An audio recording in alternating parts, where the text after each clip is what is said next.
fiscal year. Yeah, our fiscal year is what, March to March, right? Or February to March, or anyway, somewhere around there. But anyway, it's coming up. And what else? Beth's going to tell us about Ian Wright Workshop. Things we have coming up: Artist Choice Show, which no juror, everybody can put in the painting they choose. April 7th to May 4th. And we have a juried show coming up in Newmarket, May 17th to June 4th. So, wait, did I say that? So the Artist Choice is April 7th to May 4th. The juried show is May 17th to June 4th. It'll be on the website. Who can remember? And call to entries March 24th. The Sunnybrook drop-off for the paintings of those of you who elected to be in there is January 11th, this Saturday from 8:30 till noon. 10:30 till noon. Okay, 10:30. 10:30? 10:30 until noon. Okay, good. Okay, so That's a yeah, big thanks, difference. Nancy. They're 2 hours difference. I thought that was early. The pickup is in the early morning, but the drop-off is at 10:30. So I'm there every. Okay, go ahead, Jenny. You're in charge.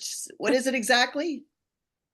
The pickup. So next time when you come for your paintings, you pick them up between 9 and 10:30, but the drop-off is 10:30 to 12. We separate the two. Okay. It's less chaotic. And Yes. everybody has had a reminder in their email. Yes, Good. thank you. Okay, and then we're Carolyn's putting together a 40th anniversary luncheon, April 6th tentatively, so you'll hear more about that. And that's about it. So Beth, tell us what you have going on. Just a reminder, I mean, our last two workshops of this season, the Linda Kemp one in February is almost filled. So if you're interested in that, get your registration. I got a couple of spots left. The one this Saturday, our in studio is filled, which is great, but we've got quite a few spaces left for online. And so if you're interested, let me know. It's for those you don't know Ian, I mean, he's a very relaxed, fun painter, and I just figured it would be a really great, I mean, it's a great fun topic, but it's a great topic for January. I was saying earlier when it's kind of cold and crummy and we don't, I mean, it's not like we don't have to take it seriously, but it's kind of like he's very relaxed and kind of, we just have some fun. So if you're interested, let me know. That's we changed the time because of the drop off, so it's noon till 4. And if you're really desperate to want to go to his studio, I could probably squeeze one more person in. Maybe you might have to, sit in the hall. No, he said there's room for one more. Yeah, but yeah, so let me know if you want to sign up for online. That's it. Yeah. Okay. Angela. Oh, okay. Hi. So I just wanted to welcome Al Klein to our group. He has been the president of the Watercolour Society of South Texas, which is he is based in Corpus Christi, and he's a self-taught painter and a pretty well-renowned teacher. He has signature status at Southwestern and as well the Southwestern Watercolor Society and the one in South Texas too. He's had paintings selected for many exhibitions in both the American and National Watercolor Society. He is also he is the field artist at this year's plein air convention at Lake Tahoe, which will be fun if anybody's interested in that. In about 10 days, he's going to be taking a group to Tecas, Mexico for a week of plein air painting. So that was fun. Actually, I went there a couple of years ago. It was really great. It was the town is beautiful, and it was a wonderful place to paint. We had a great time. And also, he has started to do these paintbydestination.com, and I'll send you all of the. I'll put the websites in the chat room if anybody's interested. But these are beautiful river cruises. I think this year it's on Provence River. Mhm. And Yeah. so it's a week of painting and stopping in different cities and plein air. And so just a beautiful painting vacation if anybody wants. He's also, if that wasn't enough, he's also written a book that he'll show you today. And so he's a great guy, and he's a really, really good teacher and a wonderful painter. So I really, I'm so appreciative he could take the time to come to our demo today. And so I'll just hand it over to Al. Thanks so much, Okay. everyone. Just- Thanks, Angela. That's probably the best introduction I think I've ever heard. So I am going to mute everyone. Al, you may have to unmute yourself in a second, okay? So a reminder, Okay. if you have a question for Al, you can unmute yourself and ask. Yeah, sounds good. Okay. Okay, everybody can still hear me now. Yes. Well, I'll turn my cameras on in a minute. Just kind of remind me if I forget, though. Anyway, thanks again for inviting me. Thank you, Toronto Watercolor Society. This is awesome. I love to teach. I love to share my experiences in painting. I'm not a painter that's been out there for, 30 years. I just started painting in 2017, so I still feel like I'm new to the medium, just for doing it for the last eight or so years. I really enjoy watercolor. I haven't really painted anything else. I've done a little bit of acrylic when I was younger. I did grow up doing a lot of art. We have a lot of art in my family. All my family members were artists. So art runs deep in our bones, so to speak. But I love watercolor and what it does, and it's just an amazing medium. So I know I've got about 2 hours or a little bit less than 2 hours to paint, so I want to go ahead and get started. And if you want to ask questions while I'm talking, that's fine with me. Okay, so I'm open to that. Let me show you my workspace here. So this is my workspace. I teach from this for our society, and I do other things here too. I have online courses that I teach in drawing and some basics in watercolor too. This is my book. You can get this book on my website. It's a book that I kind of put together from about 7 years worth of experience. I kind of self-published it last year. And it kind of goes through all the things that got me interested in painting and some of the teachings that I take with me to my workshops are all in this book. And I really have this was a huge manuscript when it first started, and I kind of edited it down to just the good stuff, which I felt like was more direct as far as teaching. And I'm real heavy into drawing and into tonal studies, things like that, and value studies. So that's all here in the book, and my process is in the book too. My process is a little bit unorthodox. There's a lot of people who, when they paint watercolor, there's distinctive layers and there's layering going on. And I try to minimize my layering to about 3 layers if I can. That's how I usually approach my watercolor. I try to do as much as I can wet into wet. And then there is a point where you have to let things dry and then start bringing things forward. I do want to share with you my palette really fast. Here it is right here, of course. But I have a handout if you want to show that handout just real quick on the screen. We're going to screen share this information with you just real quick. And I've sent this out to everyone as well. So you have it as a reference. So this palette is actually my plein air palette, but it's set up the same way as my studio palette. So those are all my basic colors that I use. But to make it real simple, I just use cool colors, warm colors, and earth tones. Okay, and earth tones are a mixture of your yellows, a lot of yellows and reds. Okay, so it's already got 2 colors in it, basically, the earth tones. So all I do a lot of times is take blue to add to my earth tone, and I'll get a gray immediately, and I can get cool grays and warmer grays that way. But I'll show you that in just a minute when we start mixing. Go ahead and show page 2 just real quick. This second page is basically how I teach. When I teach watercolor, it's very classical how I teach watercolor, but I kind of overlap these these stages, so to speak. I call them tiers, tier 1, 2, and 3. And of course, tier 1 is an underwash. It took me a while to figure out that the underwash has to be very transparent. Okay, so the main thing you want to get out of tier 1 is using just your primary colors and keeping it very watery and transparent, of course. The second part of painting usually is the form stage, where I call it tier 2, where you're actually bringing in tier 2 colors, which I'll go over in just a minute. It's a darker and more concentrated mixture of paint to water ratio. And what it does, it allows you to create form and shape. So that's where you're going to spend most of your time in painting. When you're painting, you're always going to spend most of your time making shadows and form. And then the details section, which is the very end, the last tier, is very short and very quick. It's usually just to bring out highlights. You're using your small brushes, things like that.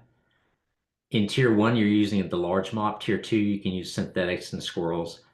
And you can see we're going from large brushes to smaller brushes as we go into the painting. So that's how I approach my painting. It's very similar to the way most watercolorists approach their paintings. You can see as far as value, I have this little value swatch. I like to break my values when I do value studies into 4 values, and that includes tier 1, tier 2, and tier 3 values. And so tier 1 is basically just the white of the paper. When you're using color, if you're using color, tier 1 is your underwash. And tier 2 are all the mid values. That's the tier or the stage where you create form and shape.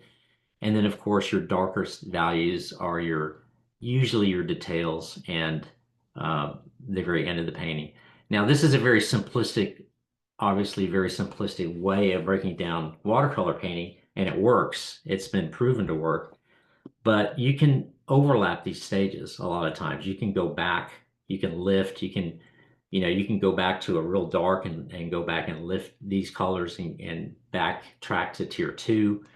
So there's things that you're going to do within the painting where you're going to overlap these stages. So they're not always distinctive. And when I do a lot of my portrait work, I combine tier 1 and tier 2 together as a wet and wet technique.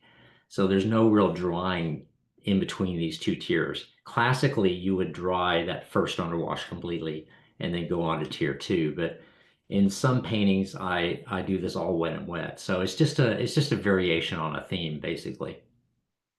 Okay, let's if you could go back to the overhead. And then let me start my camera here before I get started. And my voice. Testing 1, 2, 3. Test. Good. Okay. All right, I'm on. I record it as well here too, so I can go back and look. Okay, so as far as brushes go, so everyone knows about the book. Book has little things in here. It's a little bit more of a kind of biography, but it has a lot of my teaching in there, which I really like. So I take it to my workshops. Brushes I like to use, this is mainly for tier 2 and tier 3. I use these synthetic brushes. I like this set because it's very inexpensive. This set right here is about $50 US, which is really a great deal. You can find it on Amazon. I have it on my Amazon store. You know, a Perla brush by itself is usually about, $90 or $100, but you can get this set of 3 brushes with a travel brush for about $50.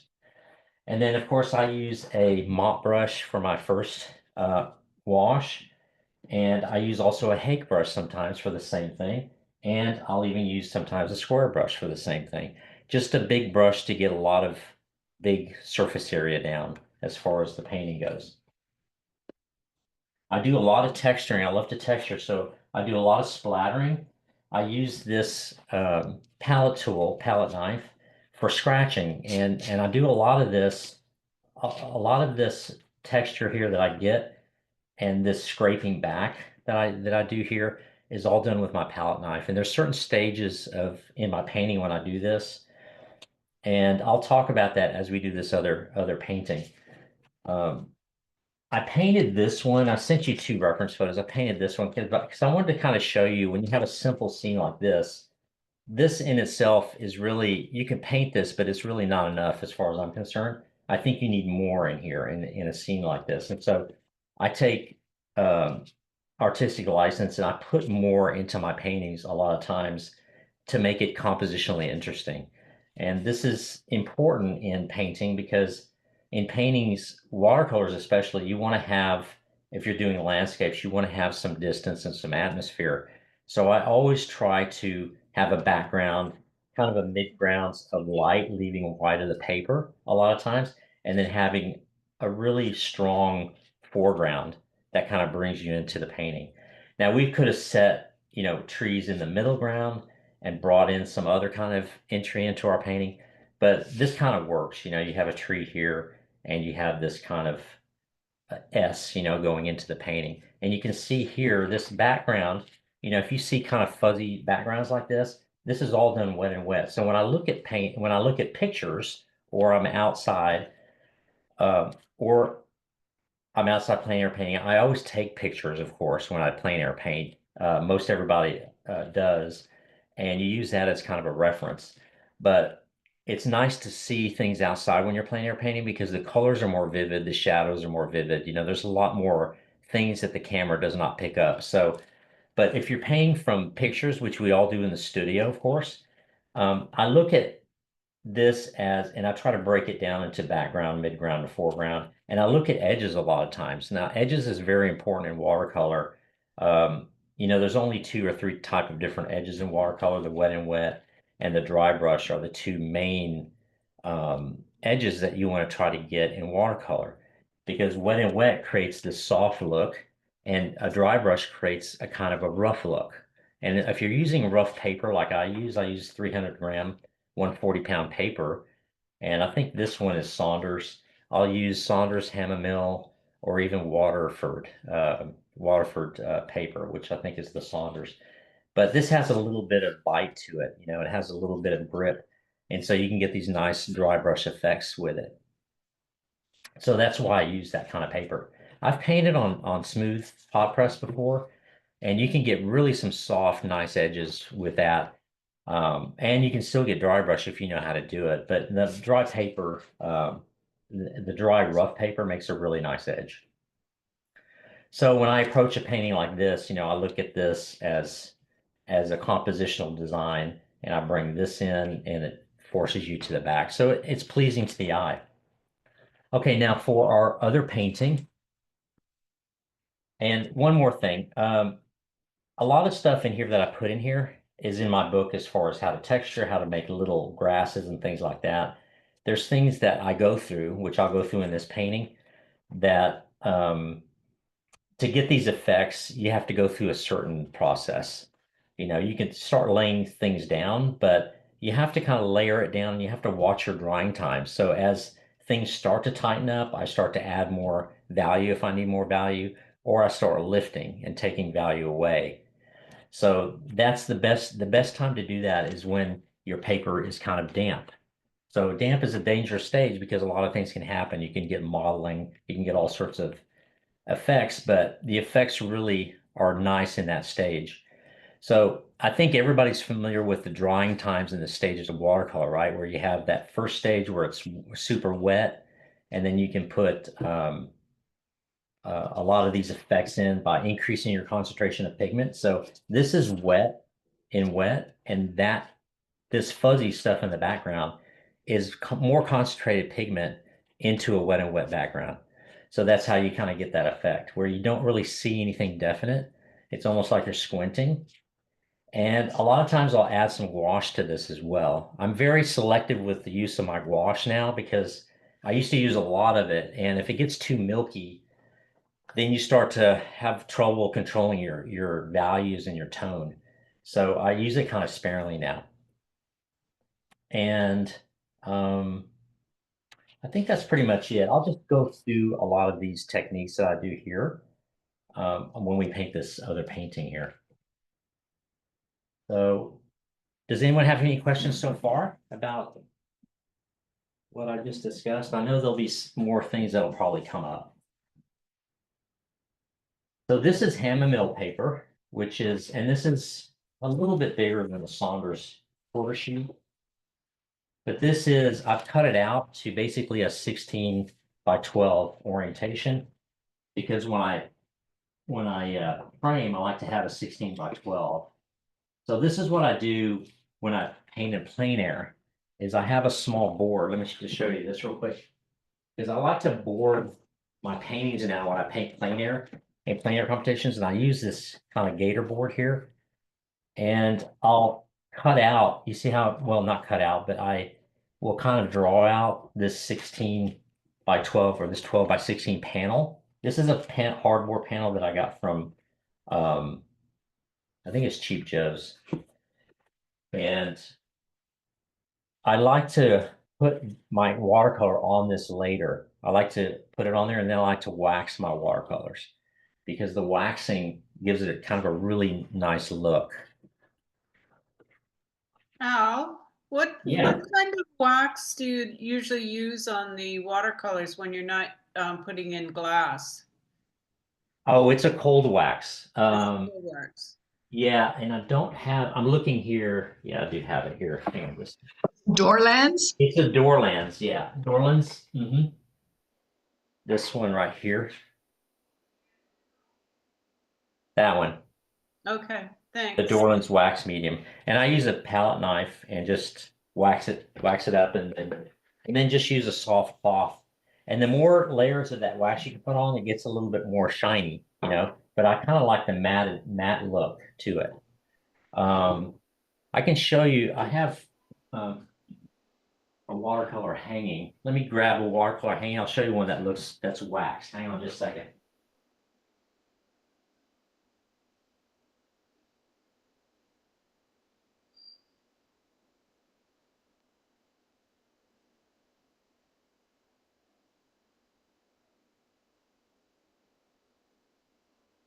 So this one here, this one is waxed and framed. You can see it here. I'm going to just zoom in a little bit, but it has a really kind of neat look to it. If you look at it, see how it has this kind of, trying to get the sheen, but it's a little hard to see here, but it has this really nice little sheen to it, this wax. And this does, you know, there's no glass or anything. It's just watercolor paper. The nice thing about it too is that once you wax it, if you get water on it, it doesn't smudge or anything. It just, you know, it just beads off, which is nice. Okay, we're gonna go ahead and paint. Now, before I paint, and I'll zoom back out here a little bit so you can see everything. Of course, I draw now. I freehand draw everything. This is not traced. It's not perfect. You know, it's not exact, but it's close. And I've taken a little bit of liberty to do a couple of things. Like if I want to keep my white here tree, this is a birch tree, and I made two of them. I think it's a little bit more interesting to have two. So I always change. I use a picture as a reference, but I don't paint exactly what I see in the picture a lot of times. I try to make it better than the picture, so to speak, you know, by putting in more stuff. And I know what I want to do here. I love these colors. I see a lot of reds, purples, and I see a lot of greens here that are coming forward. So we want to do all of this background. You can see it's a background. And that's another thing is you want to isolate when you have something like this, a scene like this, try to isolate things into a background. The midground and focal point is obviously this elk, but you also want to add the trees in there as part of this. Okay, so the trees plus the elk plus some of this here, the little rocks and things, we're going to add as the focal point, as the midground. And that will include these little rocks. I included some rocks in here just to show you how I do rocks. And then our foreground is here. Now I have a big tree here that kind of frames this, which I like as a lead in. So I'm using this frame as kind of a lead in, okay, into the picture. And I like the fact that it's angled. When you angle, try not to make your angle right at the edge, but make it off the edge. You understand? Like don't bring it to the point. So, and you want to keep your four corners a little different if you can, as far as what's in there. Now, I didn't draw in some of the background stuff because I want the background to just happen, but there is some green in here. You can see that, some green limbs that come in. And we'll put some of that in there in the background, and then we'll bring the limbs and things more forward as we get into more detailing. So the important thing is when you're watercoloring in the beginning is try not to detail in the beginning. Remember that 3-tier little handout I had? The details are in the very end. So always do your big washes first, your colors first, and get your background in and just get the overall sense and feeling of your painting before you start tightening it up. Okay. If you want to keep loose with your watercolor, you want to do it that way.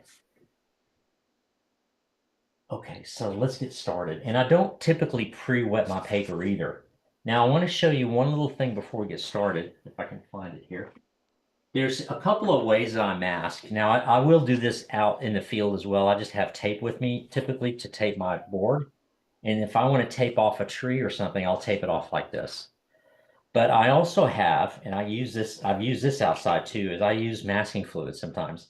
And you know, people hate this stuff outdoors because you have a brush, right? And then you're going to destroy a brush and you have to have soap and you have to have all this stuff with you. Well, I found this little tool and I can get you a link to this, but this is like a writer's pen, but it has a little gap in it. I don't know if you can see that with a little screw. And this is perfect for masking. You can use it as a sign writer's brush almost. And you can actually get large areas of masking with this. The large areas I like to do with tape, but the smaller areas I'll do with this. So if we have some We call branches, that a ruling pen here. I don't know what this is called. I Yeah, picked it up. we call it a ruling pen. Is that what it is? Okay. Like a ruler, but a ruling pen, yeah. No, Yeah, it's a stitch ripper that you buy at a fabric store. No, that's not it. No, this is a ruling pen. This is a little different than a yeah, it's seam really ripper. nice though. And This you is can, an architectural tool for ink. Yes, yeah, the It's nice a thing is you can, mathematics tool. yes. my point is the nice thing is you can take it outside and you don't have to ruin brushes, This is true. which is good. So I'm just gonna do a couple of random things. I'm kind of looking at the at the at the reference photo, but I'm not really going, doing everything that's in there. I'm just gonna add a little bit of interest here with this thing, just for some white branches. There is a lot of dark branches in there, which we can put also. So obviously we don't have to mask that, but the masking gives you a little bit of freedom, of course, to do those big washes without having to cut around too much. I do a lot of cutting around a lot of times when I do my painting, but for these small things, it's nice to have this kind of tool. And are y'all seeing that pretty good? You can see how it's really nice to do in there.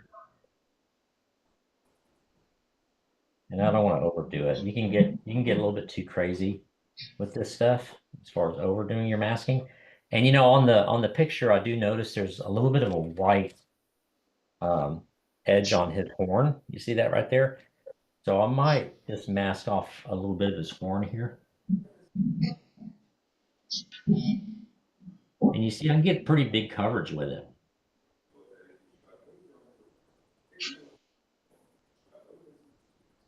And you can draw with it too, which is really kind of cool. I kind of like that actually.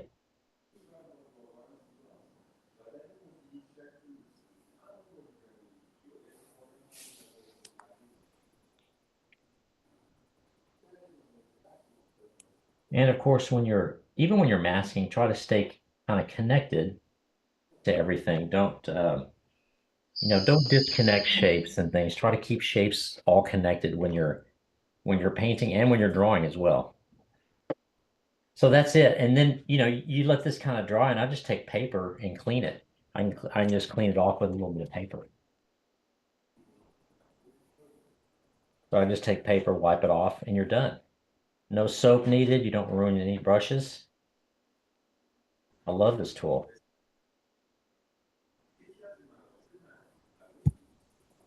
Somebody's unmuted. I'm sorry. I don't want to be a pest about noise, but I do hear some background noise. I'll take care of that.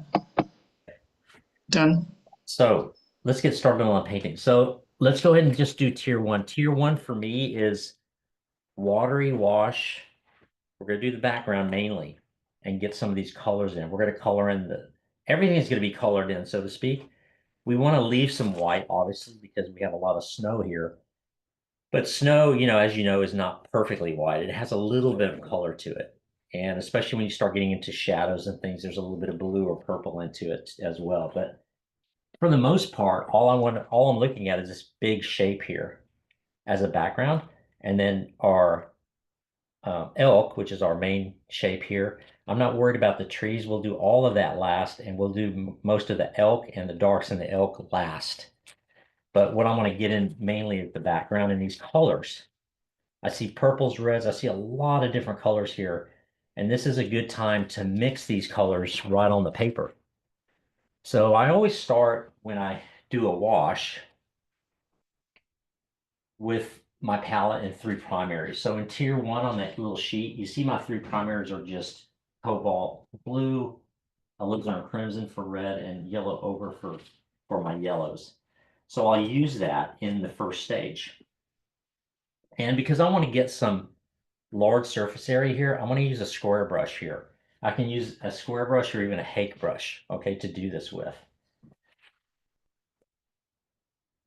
So I'll start with a little cobalt and mix up a little bit of cobalt here. So in my color mixing, when I talk about tone, is I always talk about cool tones and warm tones. So the cool tone obviously is your blues, and then you get into a warmer tone, which includes reds and even your earth tones. But I save a lot of the earth tones until I get into that second tier, because earth tones have those tertiary or secondary and tertiary colors in them. And so I want to keep those for basically my second wash. And remember, I overlap some of these tiers. So I'll overlap, as I do this background, I will overlap that first underwash with the tier 2, with some tier 2 colors. So if I get into tier 2 colors, which for the blue, it would be ultramarine, which will be here. For my reds, it'll be Van Dyke and quinacridone burnt orange. These are going to be my reds and yellows. Actually, more of yellow. And I love quinacridone burnt orange because it has this really rich color to it. And then, of course, I'll use alizarin crimson, but I'll add purple to it in the tier 2, okay? So these are my tier 2 colors. You can see that here. And tier 2 needs to be a lot thicker too. So when I talk about paint consistency in tier 1, I talk about 90% water here and 10% paint. And here I talk about 50% paint, 50% water. So it's a much deeper concentration of paint to pigment ratio.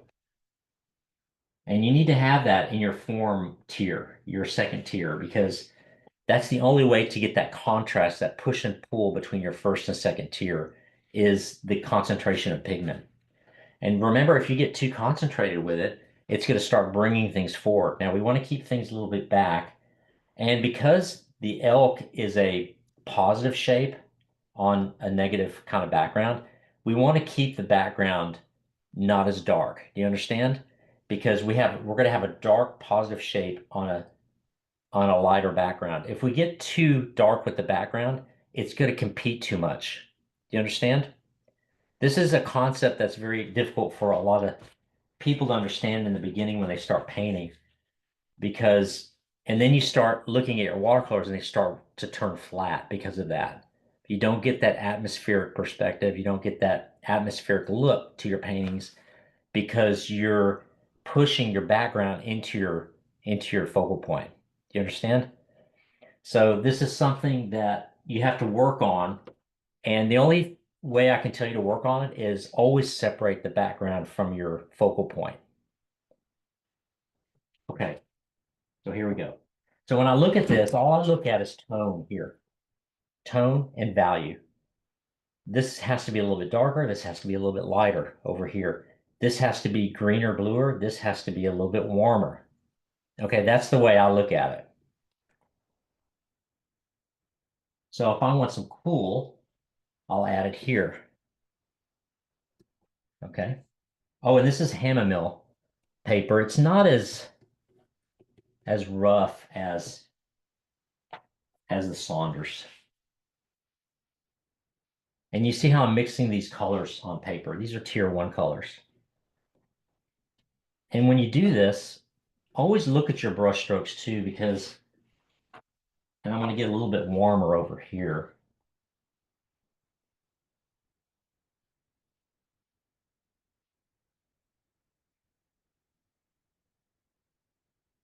And I always keep this with me. Keep a water bottle, because this has to stay wet and wet, okay? This whole layer here has to stay wet and wet. And I'm leaving dry paper, I'm not pre-wetting it, because I do want some dry marks to come through. You know what I mean? Like I want some dry brush marks to come through, and some white of the paper to stay.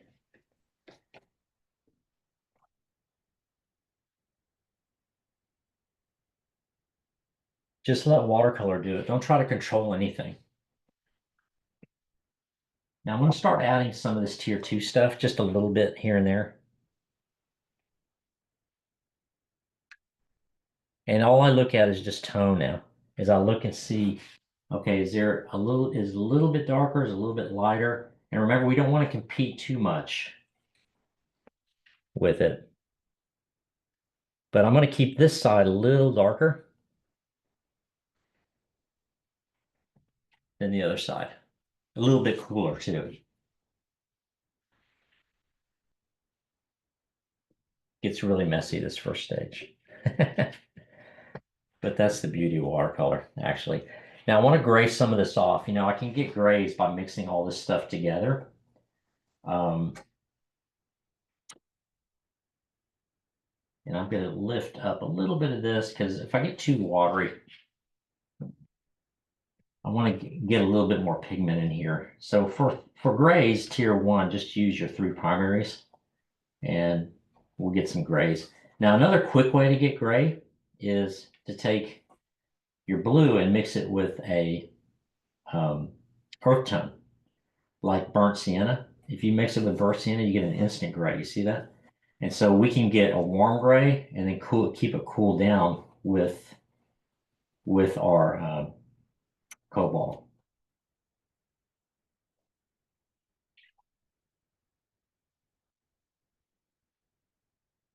Just real imperative to keep. And this is challenging when you're out plein air painting, because you got to keep this wet. So there's a lot of times if it's really dry, you have to constantly keep that water going. You know, keep that water bottle in your hand. Now a lot of times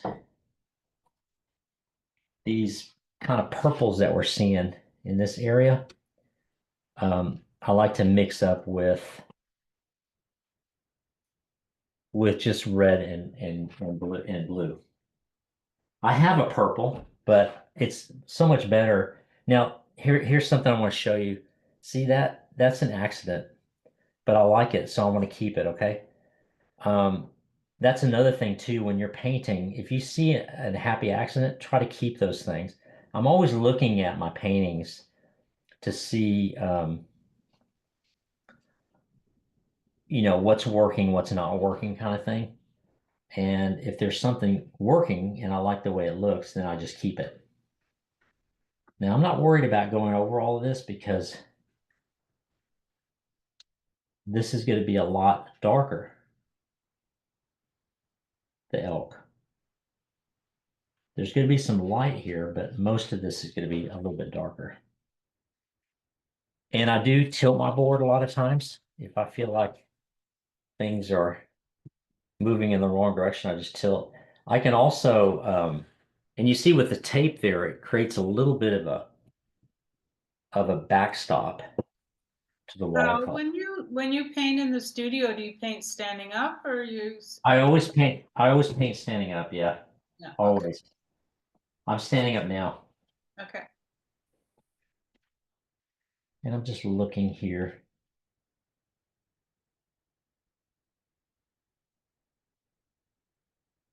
Yeah, it's drying quickly actually here. So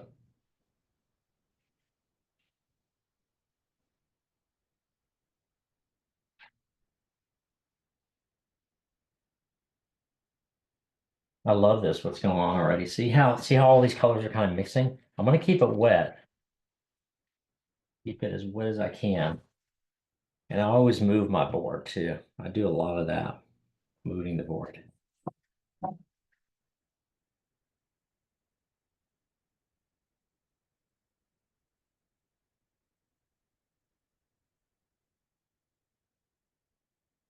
So these are little trees coming down. That looks good. There's a little bit of stuff under here too.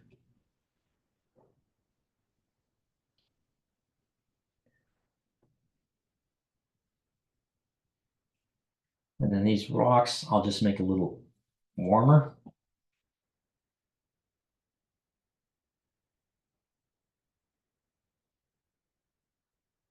Go.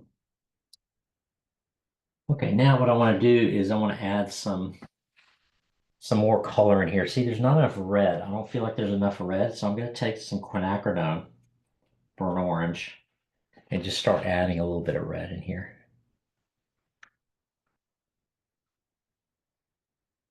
And this is thicker paint, so the thicker paint will kind of mix with, this is a little bit cooler now. I'm adding a little bit more blue. And remember how we want to bring some of that green in here too, right? At some point. And I'm watching my little, now I could mop these little puddles up, but I like it better if it just runs off.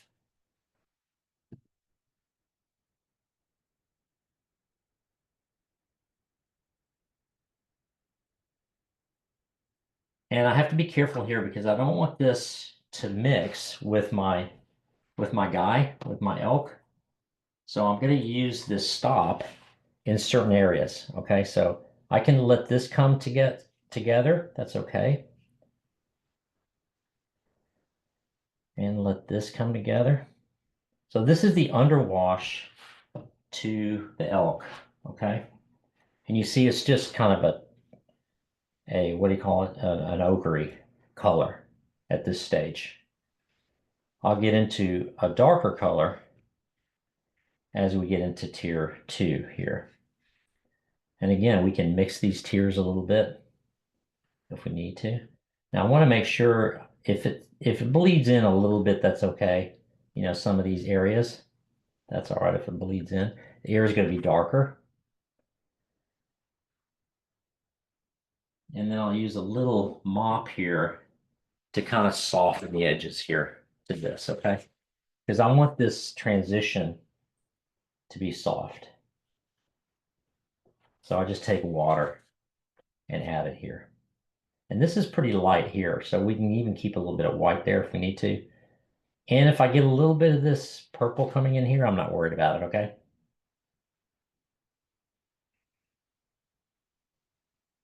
Just look at everything while it's still wet though. This is the only time you can do this kind of work is when it's wet like this. If you let everything dry, you know, you're going to start getting these ugly layers, you know, on it. And I like everything to kind of be tonally there while it's all still wet. I like what's going on here already. So I like everything that's happening there. Now what I want to do while this is still mixing is I want to take, and I'm just going to mop up a little bit of this here. Just where I feel like it's pooling a little bit, okay? So I like everything so far that's happening. You see that? And look, if you don't like that ugliness, I mean, if you feel like that's too ugly, just wipe it out. See, you can wipe this stuff out as it continues to settle in. Now, I want to add a little bit more value here. This is an area where I have to be a little bit careful because I don't want to get too much value too soon. Okay, I want to get a little bit in here, but I want to save that really dark value to the very end. Okay, So for me, this is kind of like, okay, it's just, if I were to squint my eye and look at the elk, this is what it would look like with just a little bit of value, but not very much. If you look at my little sheet too, I talk about percentages of value, and this first stage should not go past 30% value, roughly. So you see how we're keeping all the values very similar here. Now, before this dries up, I'm going to keep it wet again. So keep it wet. See, everything is done wet and wet. So we're actually doing our underwash going into stage 2, all in a wet and wet technique. I'm going to start adding some green. Now I can add a green very, very quickly by mixing cobalt blue with quinacridone gold here. And I get an instant green. You see that? And to darken it, I just add usually purples. So I'm going to start adding some of these trees in here. These tree limbs in the background. Okay, you see how it's getting green? That's going to be nice and pretty. And if you want it a little bit darker, we do want it a little bit darker on that side. So I just add some purple.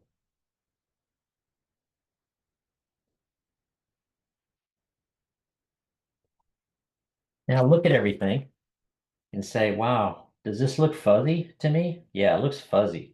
I mean, this is a nice picture because I used an f-stop to make this real clear and to make your background fuzz out. So I kind of like that. And there is a tree here. You see the green tree in the background? We don't have to get too literal with it, but we can add a little bit of green here. And again, you know, it's almost like a tier 1, 2 here as far as paint consistency. It's not too pigmented, okay? It's more watery. And we'll let that run down even a little bit. And I try not to disturb too much of this, you know? I mean, we're getting some I call these stops because we have masking fluid there. It will act as a stop there. I like our guy here. Looks good already. I want to keep his body a little bit. Be careful with green too. We'll get some green tinge in here. We don't want that.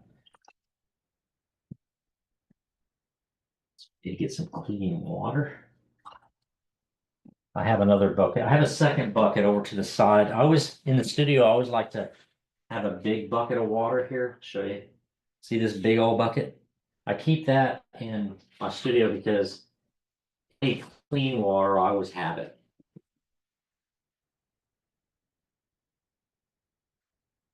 But you see some of this stuff that's happening here on paper. It's kind of nice. And we got these little bitty edges here, which is kind of nice.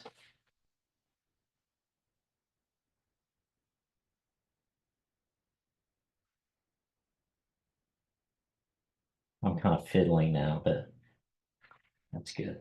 That's nice what's happening there. Now let's bring in a little bit more value to this.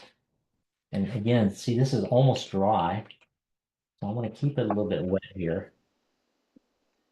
So Al, yeah. somebody's asking if you can shift that little blinking keyboard on the upper right off the screen. It's bothering their eyes. That one, yes. Perfect, thank you. Okay. Is it still off? Yeah. No, it's off the screen now, thank you. Okay, a little bit more value. I'm just kind of squinting my eyes and I'm going, ooh, there's a little bit more value here, a little bit, but not a whole lot. Okay. Try not to go past 30%.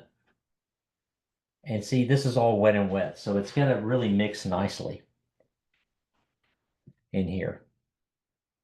We'll get more definitive with all this later, but we want to keep a little bit of value happening here.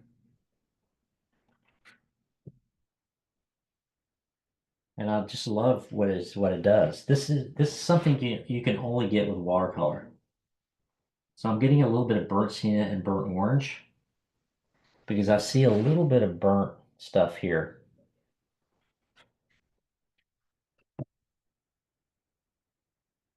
And I want this to mingle with the other paint.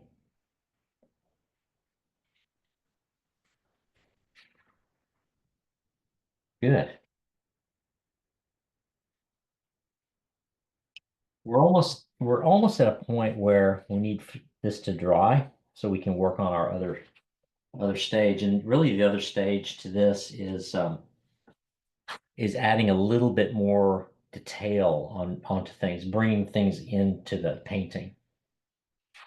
I mean, the background has pretty much taken care of itself. Now, what we can do with the background is we can start adding a few branches and things, wet and wet, so we can get kind of a lost look to it. And so as things tighten, as this is, I'll start adding some more pigment. So we're in stage 2 now. And I just look at it as far as tone now. I look at it, is it cool? Is it warm? Is it, what is it? So we'll add some things back here in the background just to suggest that there's movement, trees maybe, I don't know. And I paint right over the masking fluid. Do you see that? A little bit cool right there.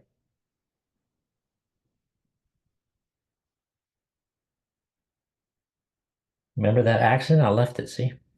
So that's just a point to just remind everyone that if you see something magical happening already early in the watercolor, just leave it alone.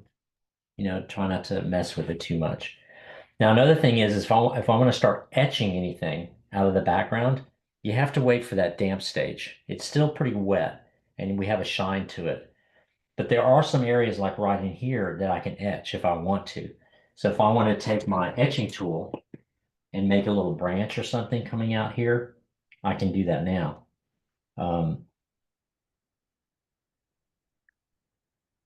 Al, Yeah. someone wanted to know where the photo came from. Is it one of yours or is it? No, it's a stock photo. It's just a Stock free photo. Yeah.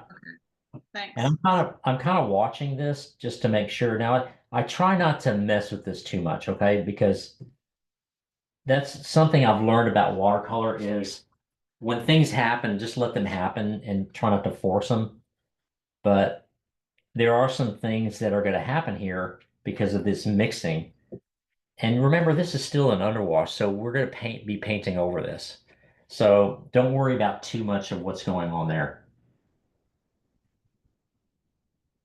And I want to put a little bit more red into this, just a little, because I want this kind of red kind of underwash to happen, okay? There we go.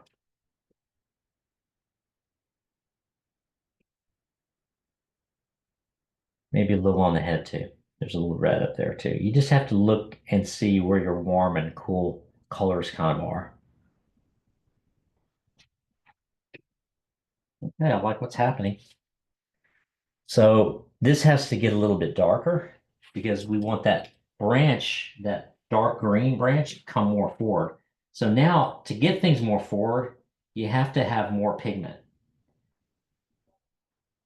So if you start getting into that last stage, like that tier 3, even though we consider that a detail, we could consider this kind of a detail, even though we're not quite to the last stage yet. See, so these stages kind of overlap as far as your values go. So this is going to be that branch coming in. And you could argue, yeah, this is detail already. But nothing is set in stone when it comes to watercolor. Okay, you can mix and match these layers. And we're still doing it actually a little bit wet and wet, see? So that's one, there's more coming in over here. So it keeps it a little bit dark. But don't obliterate everything to where you don't see anything in the background. You don't want to ever disturb or ruin an underwash. You want to keep this. And I'm just looking at it as from a standpoint of a design. You know, look at your paintings as a design concept. Don't ever be, you know, a slave to what you see in the photo as far as putting everything in. Just look at it as a design. Okay, that looks pretty good. Now, while this is setting up and drying, another thing that I do, remember I told you about the gouache thing? So I'm going to add a little bit of gouache to this. I'm going to get rid of my greens. You can see this, right? Yeah. I'm going to get rid of some of these greens. I think we're pretty much done with the greens. And what I'll do is I'll take a little bit of gouache now, and I'm going to add a little bit of texture with this. I have two sprayers. I have a sprayer that creates big droplets here. You see that? And when you're in the damp stage, which we are here, you're going to get a lot of modeling, which I really like. So we're going to get some modeling effect here. You can see that here. I'll bring it closer. You see that? Modeling. We can even model in here. See what's happening?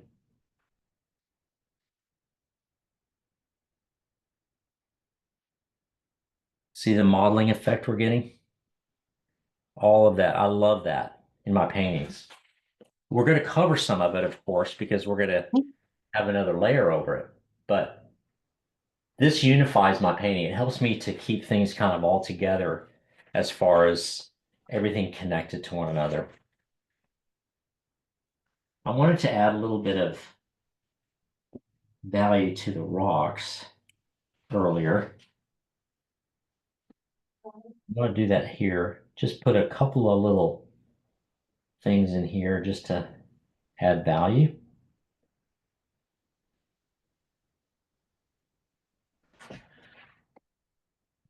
And I will show you that in just a minute. That's those darker rocks that are at the bottom.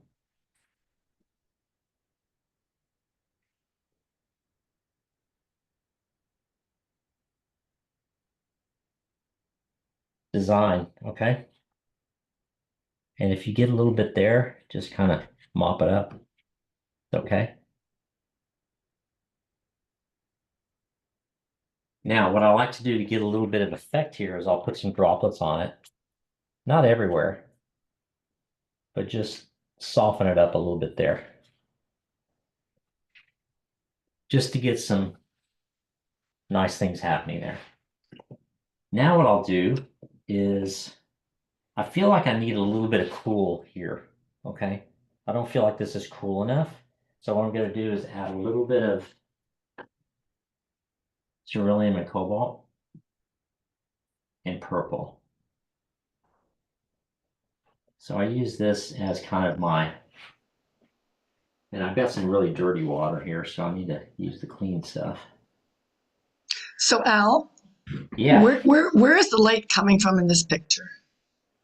Well, it's kind of coming from this area here, but I'm going to make it to where you're just kind of seeing it come through here because I want to add it. You don't see it in the picture, but I want to add some shadow in here. I'm going to add a shadow down here and a shadow off this tree. So that's kind of what I'm doing now is I'm adding a little bit of this blue here. So we have a little bit of, like it looks like there's going to be some shade or shadow coming in. And especially here, under here. There we go.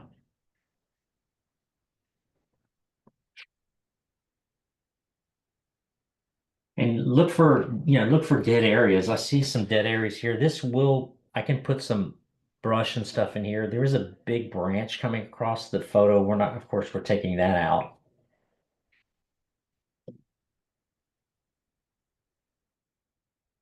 That's good. I like how this is setting up. So I'm going to start bringing things a little bit forward now. But remember earlier I said I use that gouache as kind of a unifying tool, but I use it very sparingly. I'm going to use a little bit now just for the background. And what I'll do here is just kind of sprinkle it in. And this is probably more water than gouache, okay? But I like kind of what it does. When I first started using gouache in my paintings, it started giving it kind of a, I don't know, kind of a misty feel. It really increased the way the atmosphere looked in the backgrounds. So I don't know if a lot of people do that, but I know some of them do. I've seen some people do that. And I'm just kind of flicking this here because I want all of this to mix a little bit with gouache. And you see how there's nothing real. I'm just pulling some of this out because I see some of this pulling.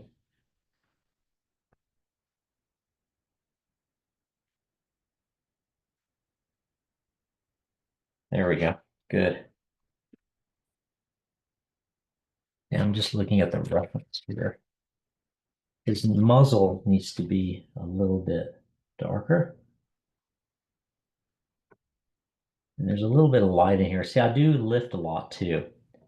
So lift where you feel like you need a little bit of light to come back. It's still really moist. So we are still going to get some lifting here without really disturbing too much of the paint. You know what I mean? It's, there we go. Yeah, I really like that. And we got some blossoms. We got some things happening here, which is okay. I'm just thinking before we move on, if there's anything else I need to do. This is a good time to do it while it's still wet. You know, I can add a little bit of more value here. I'll just keep adding a little value as it tightens up. I do that a lot in my paintings. I just keep adding value here and there, just very subtly. So I get these kind of mid values coming in very slowly. And while it's wet like this, it's gonna mix and mingle, you know, with the underlying paint.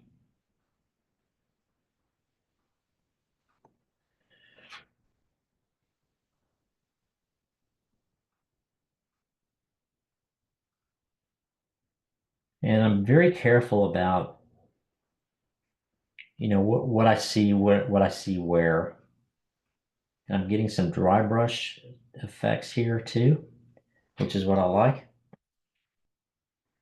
And I write this in my book also that I like to have 90% of my painting done after the stage dries because I don't like to add too much to it in the final stages. I just like to have some minor detailing to do, but I like to have most of this painting already done by the time this stage will dry.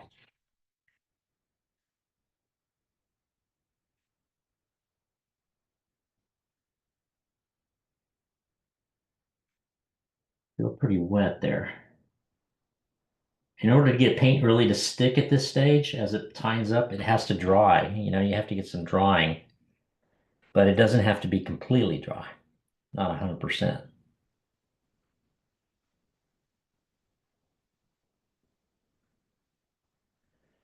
And what I do when I paint like this is I think about the tone and the value. And I know I want some more dark to kind of mingle up here in certain areas. So that's when I start adding it. And this is starting to dry. So again, looking at drawing times, you can kind of see that things are going to start tightening up here. And I'm not worried too much about this masking fluid. I just paint right over it, over the masking fluid, because I want this to be a subtle shift right now.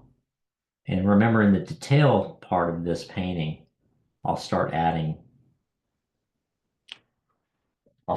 more detail to the forms and things. Yeah, it's almost a little bit too wet there. So this is the importance of being very careful about drawing time. I don't want to do this, have it too overpowering from the background right now.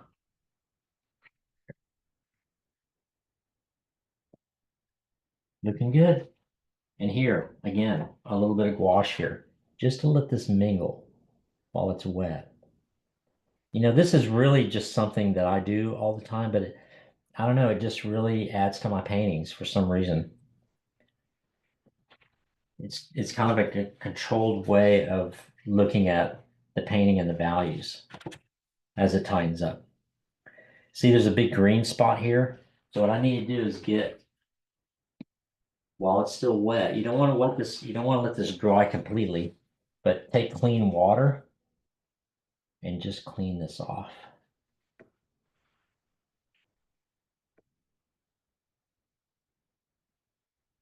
And what I might do at this stage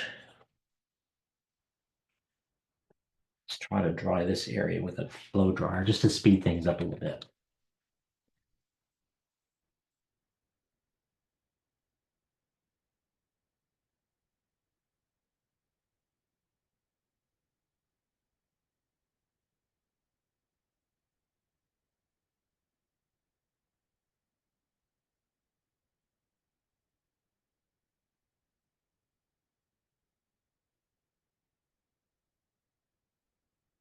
Now, the reason I did that is because I don't want that green to keep creeping into here. So I just kind of put a stop to that by letting it dry. But I really like the way the elk is kind of looking at this stage.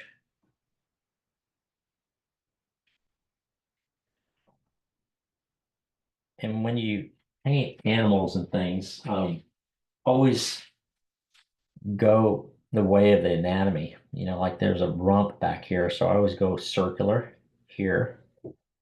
And where his, kind of where his belly is, we want a little bit of circulation here too.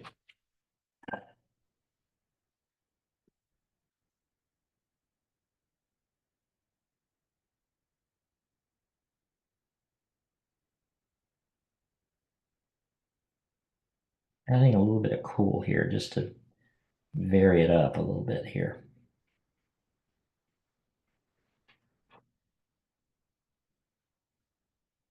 And we have two spots here, so I kind of covered that up a little bit.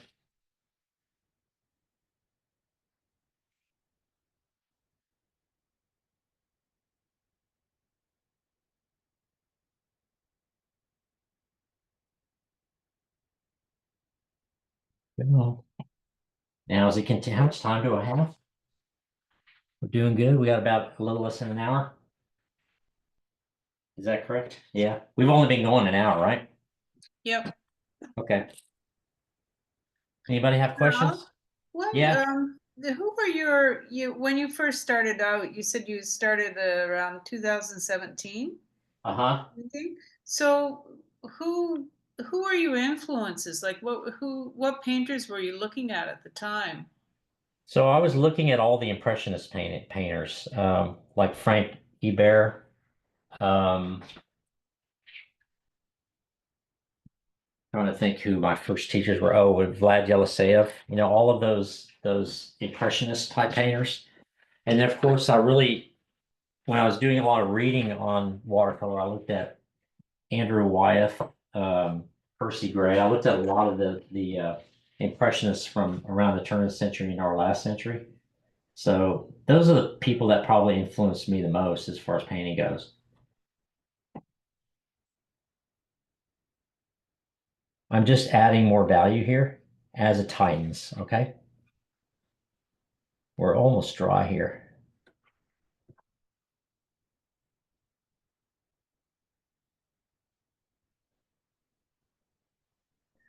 And I want to keep this, I want to keep a little bit of dry brush here.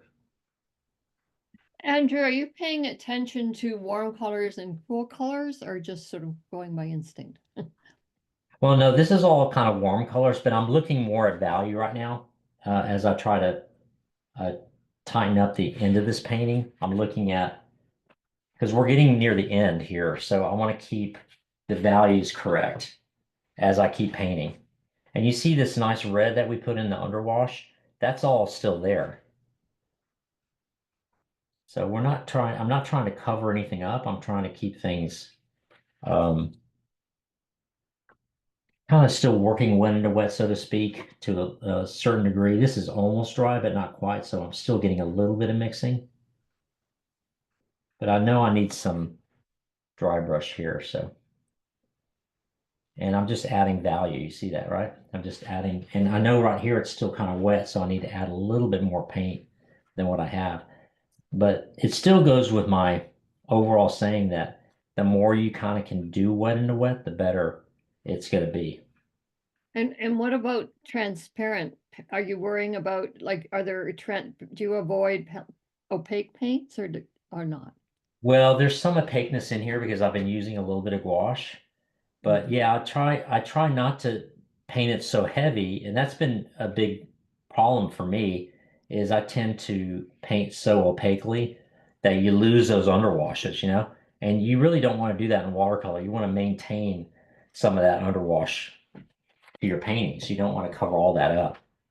I mean, the nice thing about this is I can come back and still lift up some of this paint, still lift it up if I need to. And the underwash will still be there. I hope that answers your question.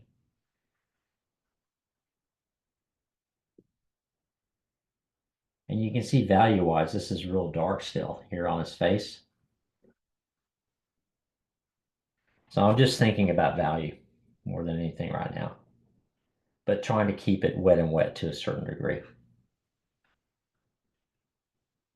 And I'm not going to paint it. I mean, this is not an oil painting. It's not going to be exactly what we see, but as far as the values are concerned, I'm bringing a lot of this forward, which is what I want. And it's still got that kind of wet and wet look to it. So let me do one more thing, and then I'm going to go ahead and start drying it and then taking off the masking fluid. I'm just adding a little bit of tone here.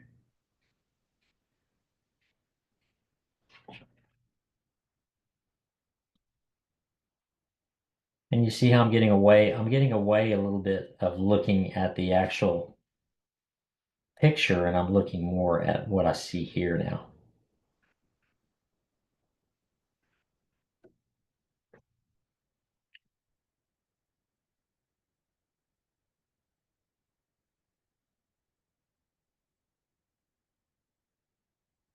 And you have to be a little bit careful because you're going to get a lot of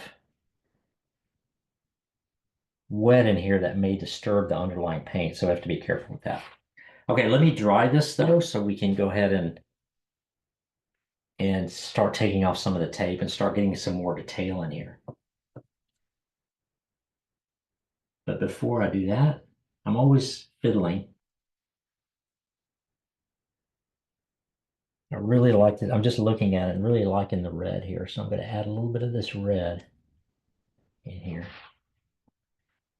And I can do this because I know it's still wet and mixing.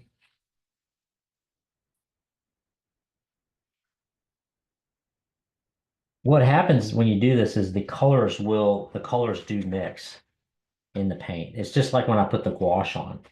You see how it's starting to mix? And you're getting that kind of warm. There is warm and cool in here. So that's why I start adding this in here. I want some of that to mix together.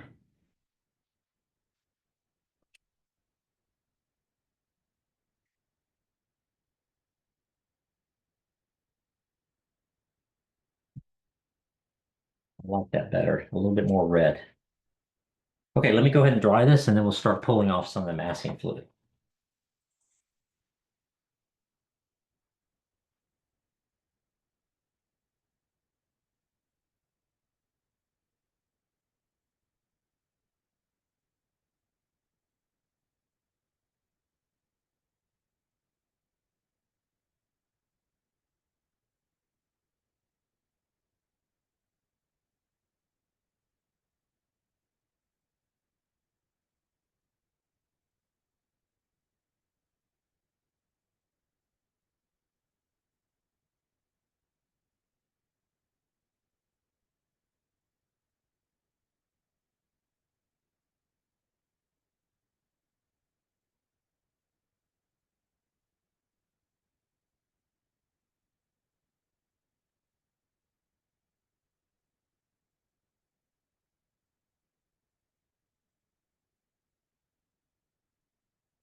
I think it's pretty dry. So what I want to tell you about this is our first wash because it's all underwash and it's all been pushed into a little bit more value going into stage 2, but it's not like, okay, here's layer 1, here's layer 2. This is one layer. Okay, and that's what I like as far as what I like in my paintings. One layer, and then we'll have another layer of some branches, these trees, maybe some more rock, maybe some more shadow in here, and then some details, and that's it. So if you can get most of your painting done like this in one layer with it wet and wet, then this is the best way. I mean, this is what works for me. It seems simple, right? And I like this because I can get a nice shape here from my tape. There we go. Those are going to be a couple of trees. And then I have this nice little rubber thing for my masking fluid. You could use your hand, of course, but I like this little rubber thing. It just seems to pull off this masking fluid really nicely. And you see, all we did was here just have a couple of branches in here, nothing really crazy. You can overdo it, with this, of course. So I try to watch myself when I use masking fluid, not to overdo it with the masking fluid. You're gonna get some hard edges. These probably need to be a little softer in the back because they're further back. And this is part of the horns here,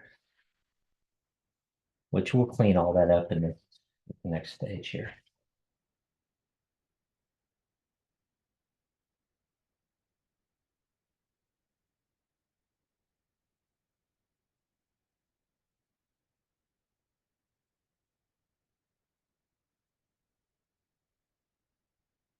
Just feeling with my finger. It's hard to feel with this little rubber thing, so I feel with my finger just to make sure we have all the masking tape off of here, all the masking fluid.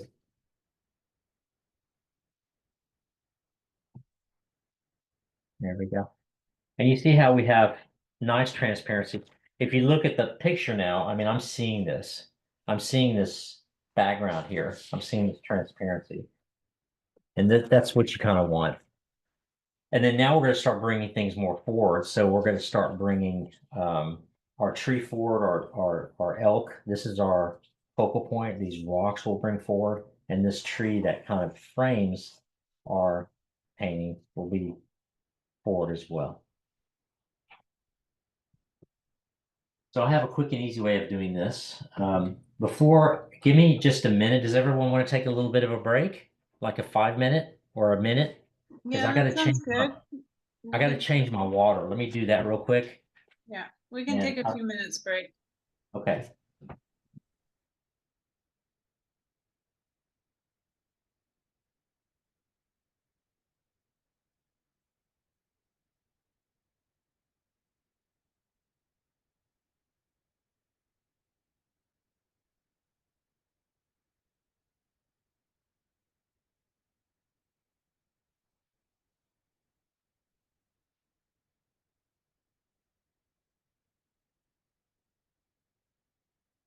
So, between stages, I like to change my water, and I'll sometimes even clean the palette a little bit. Although we're gonna have some dark stuff in here anyway. I just want to make sure there's no more green in here. I don't think we need any of that.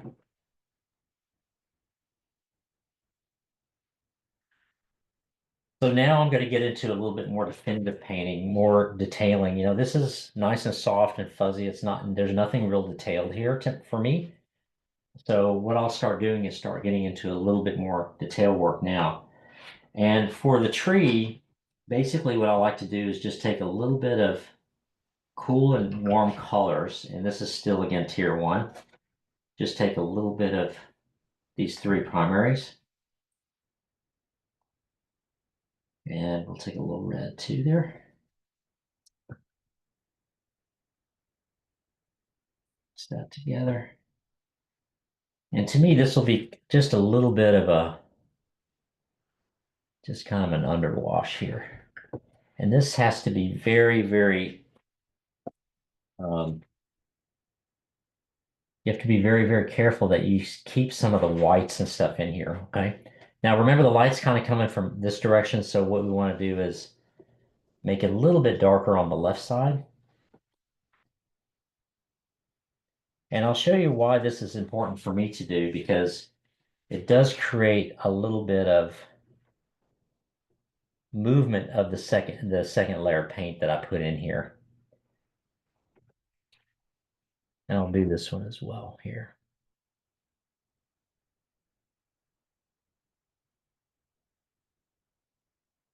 Try not to get rid of too much of the white here.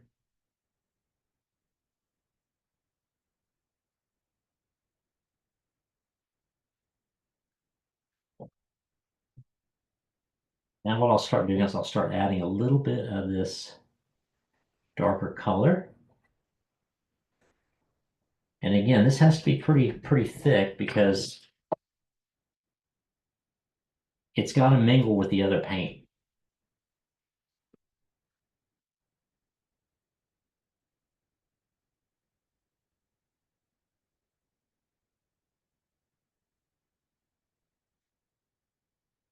And it's got some different colors in there, so.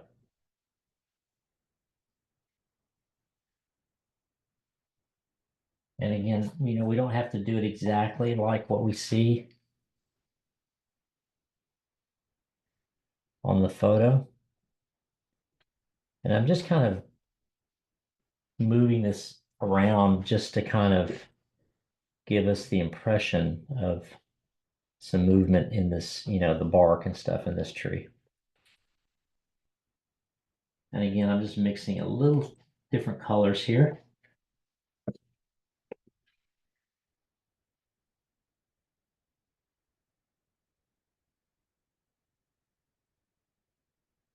Really quick and easy way to make a tree. See? I just start adding this stuff in here.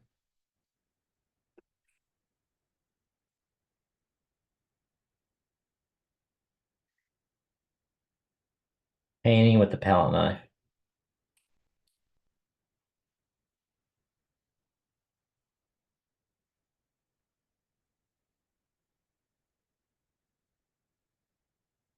Needs a little bit more blue in here, so I'll add a little bit of blue.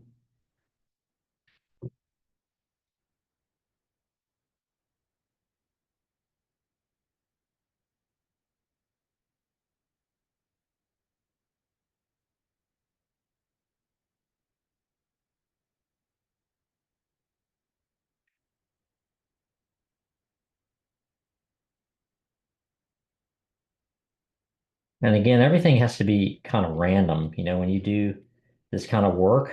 I'm not really detailing anything right now. I'm just kind of trying to put some paint down. And you can add a little bit to this just by working the paint here.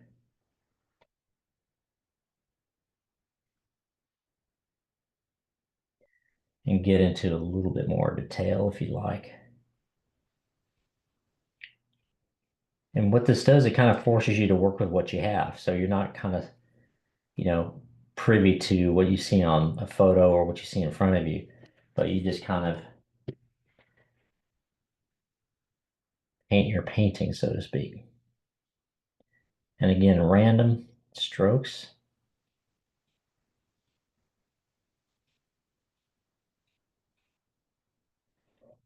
And I think about value here too, because I want this, pretty dark so it comes forward. I want all of this to kind of come forward in relative to the background. So I just keep adding more and more paint here and less water.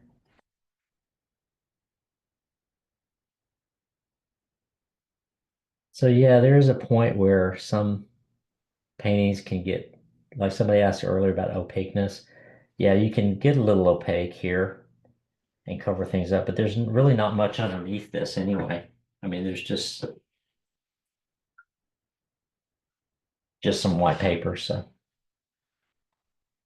now what I'm going to do here is I'm going to add a little bit of gouache, and I'm going to pull this up so it starts to, I want this, I don't know if you can see this, I want this to mingle this paint now.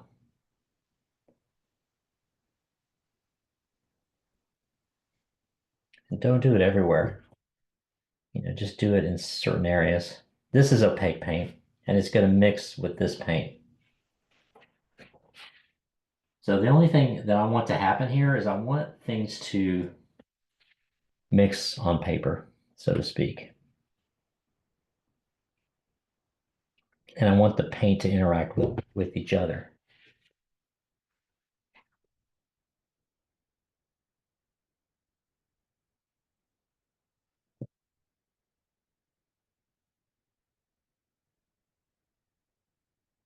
And you know, this is just kind of working this, getting rid of some of this this white here. Not all of it, but some of it. And you see how I just keep working it. That's the key, is just keep working this until you feel like you're pretty happy with it. And as it tightens up, I also etch this. I'll etch it. You know, I'll do some etch work here too.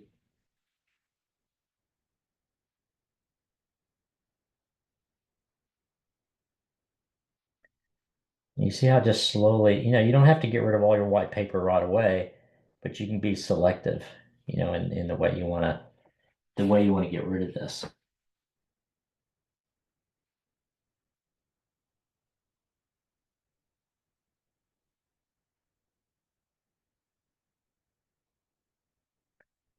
And then I want to start adding a little bit more dark here. So I'll add some blue, and I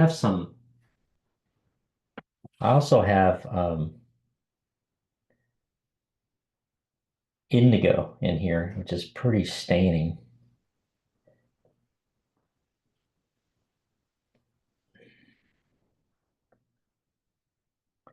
But you see, we're getting this kind of push-pull between blues and browns, so to speak. We don't want too much blue in there. The overall feel of this is more warm, you know, so we want to keep it that way. We don't want to get too much into too many cools here. So once that tightens up, I'll do a little etching there. And again, just to kind of bring it together, I'll sprinkle some gouache in there.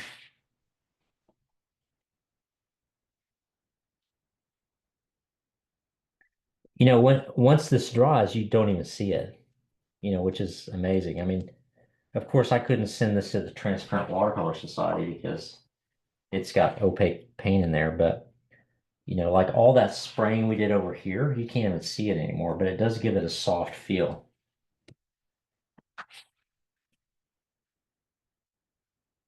Yeah, that's good.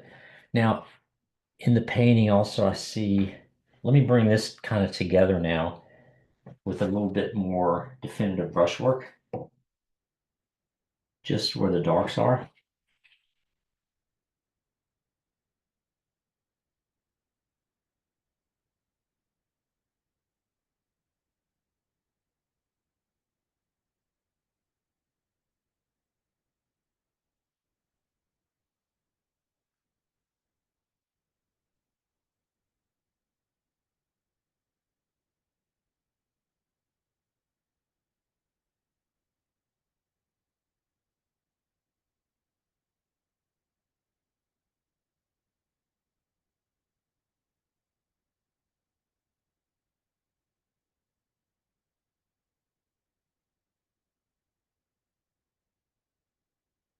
Now, the key to this too is, I'm gonna get my smaller brush, is, you know, there's a lot of subtle color changes in here, so I'm gonna get my ochre, even my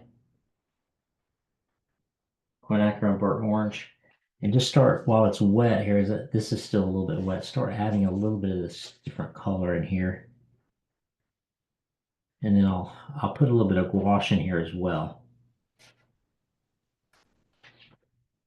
just so it has a little bit of a warmer look.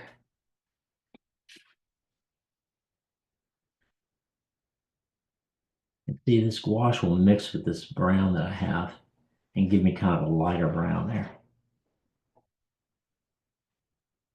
Let me know if my hat's in the way, okay? I tend to do that too. Get my hat in the way here.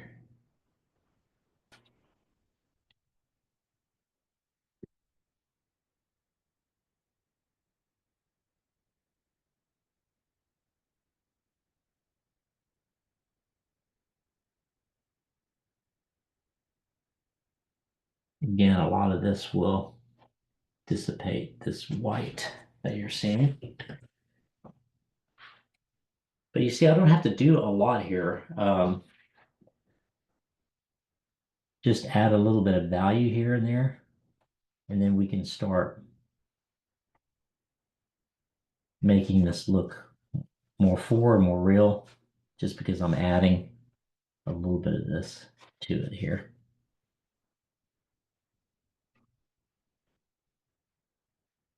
And I tend to use my finger a lot too when I paint.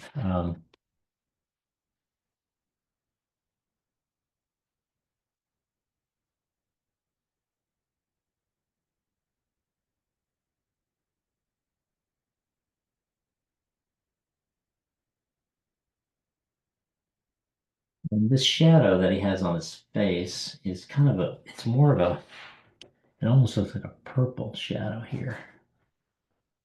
So you see, this is that second stage I was telling you about, where you're creating form.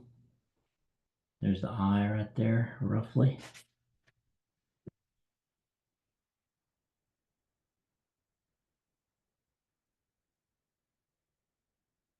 And there's a little bit of shadow on this side of his face, just because of the hair and stuff. So,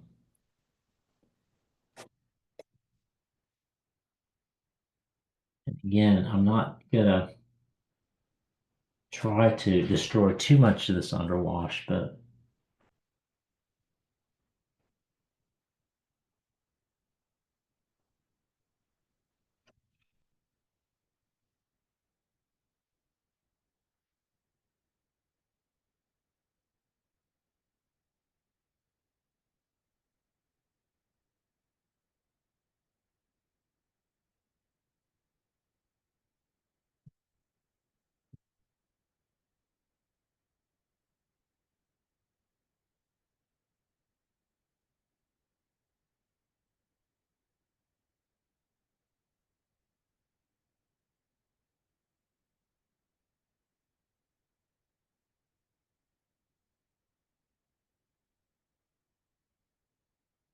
and the thing that I know about doing shapes and things is all this kind of has to stay connected to this main shape. So as you continue, as you paint this, you have to keep these shapes connected to one another. You can't have them like separated, because the eye will look at it like it's something strange.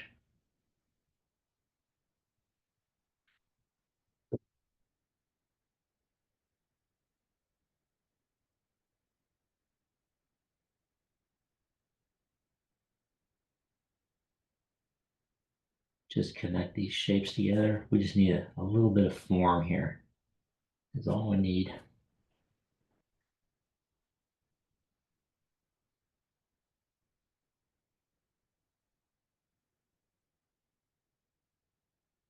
And the ear's not perfect, it's not the same as what you see on the photograph. So I'm just gonna kind of highlight it here just to make it look good as part of this painting.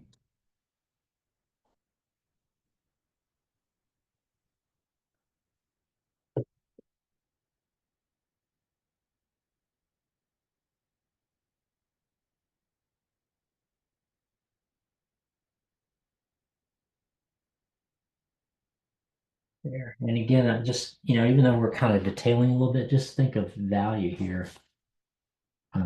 This is much darker, obviously, than what we're seeing.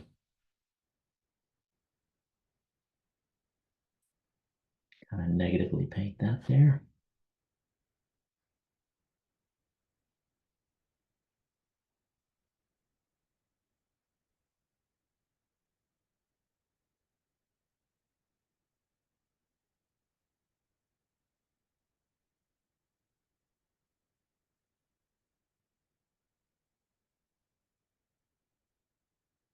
This is where I just kind of use my finger to increase value, but still dissipate it to where it's not these hard, brush marks kind of thing. I mean, a little bit of hardness here is okay.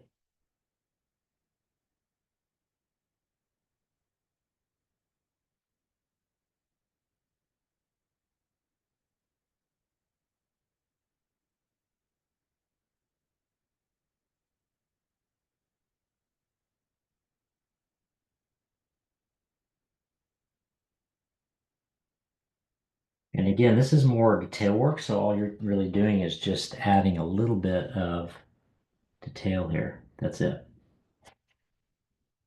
And you can see just a little bit of detail is all you're going to need. You don't need a whole lot.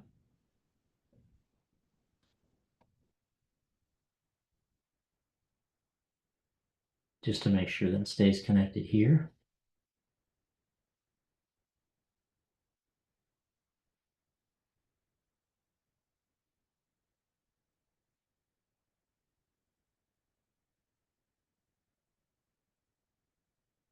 Okay, this is, while I'm thinking of it now, this is actually kind of in a damp stage. So what I want to do is start etching here. And what the etching does, it'll bring back some of this texture in the tree. You see we have these areas where I call them dead areas. So what I do is I just etch out some of this and it creates life back into this area here. If you miss it, you've missed it, see? So that's why it's important to watch your drying time. And when I bring it back, you can see I can bring back some of that undercolor that's there. And it really creates this really nice kind of transparent look to it, even though it's pretty dark paint. You can still bring back some of this here.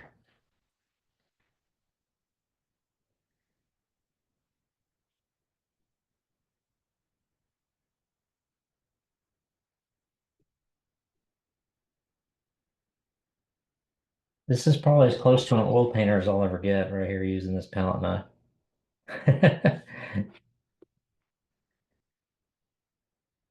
It's awful quiet. No one has any questions? You're explaining it all so well. Just a few comments on how amazing it is.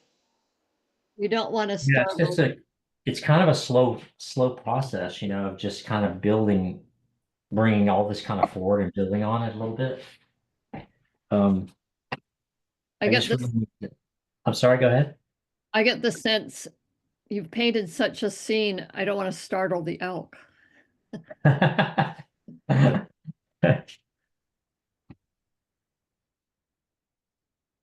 Yeah, I just want to keep this pretty dark down here. I don't want to.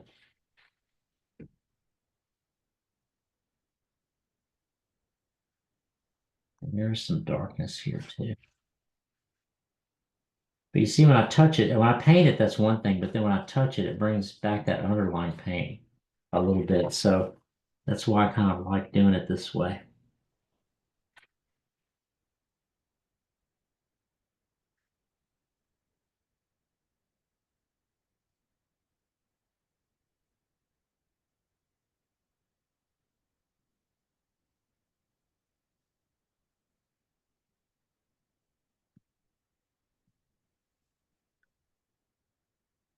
When that dries, you can hardly see it, really. Now I'm going to add a small layer of just shadow here because we lost a little bit of that shadow. So I'm going to add a little bit of that here, just so we bring it a little bit back.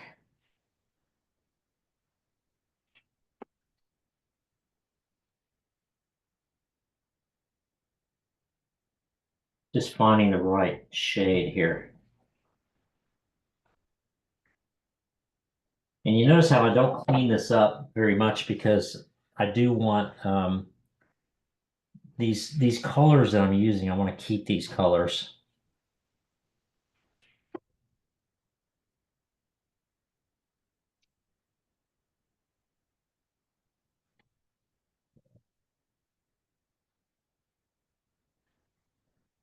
And then just take your soft brush. I don't like those hard edges a lot of times, so what I do is I just soften it here, just so there's a nice transition.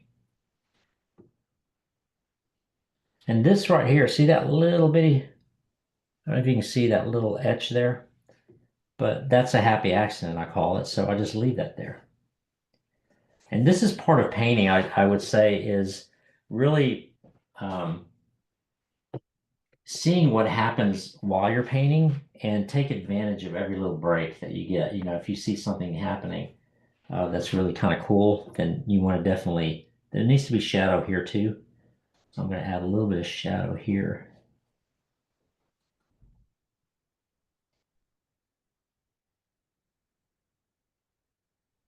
Again, not disturbing too much of that underlying paint there, and then soften it there a little bit. Pretty good. All right, now I want to throw a little bit of detail in here. A little bit more shadow here, and then we got to bring this tree in and then get some branches in, and then we're pretty much done. Now this background tree, you can kind of barely see it. So what I'm going to do is just kind of put a couple of marks in here to make it look like it's kind of a birch tree or something. And then what I'll do is I'll wet it down a little bit just to fuzz it off a little bit there.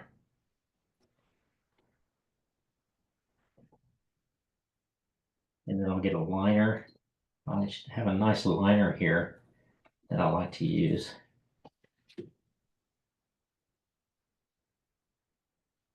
And you know, all I'm doing here is just kind of, the white's still going to be there, but you notice how it's a little bit overpowering for the background. So what I'm doing is just throwing a little paint over the line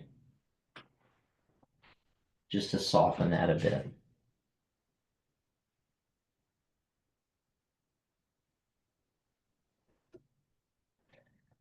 And then I'll put a few branches back there as well. A little darker here in value. See, it's a subtle thing. The value shifts and things like that are very, very subtle. The question here about what brush did you use just now on the elk? One with the Oh, this white. is a little sword brush. It's a sword liner. It's made by Mimic. I don't know if you can see it. I think you're asking, is that the one you just used on the elk as well? Did you use that on the elk? Yeah. Yeah, I think Okay. so. I can't remember. Yeah, yes, I think so. If you don't like it, dab it out. A lot of lovely comments in the chat here. Thank you. Oh. Beautiful work. Love the softness with a beautiful Yellowstone elk. Thank you for the great demo. Yeah, thanks. It's not quite done, almost done. I'm trying to judge my time just right. Oh, I got 10 minutes. Okay, let's finish this off. So I'll put a little bit of shadow here. And I put a little bit of blue in there because, you know, shadow gives you a little bit of blue. And, you know, one thing I've noticed about painting this kind of stuff is, you know, the more you make kind of a definitive mark, the better it kind of turns out. It's like if you start to kind of belabor it, it just doesn't come off as well for some reason. Okay, this is the edge of my painting.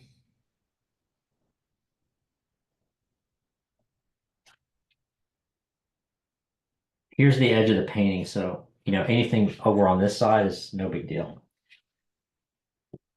Now, what I'm going to do, because this is forward, I'm going to start mixing some colors in here. Purple, whatever you got. Just make sure it's dark. That's the key to that, because that's kind of our end to the painting.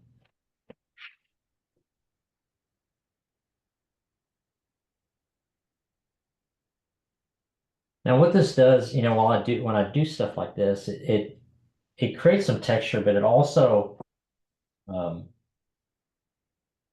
makes it transparent again, because yeah, I'm using a lot of water here too and letting this kind of happen.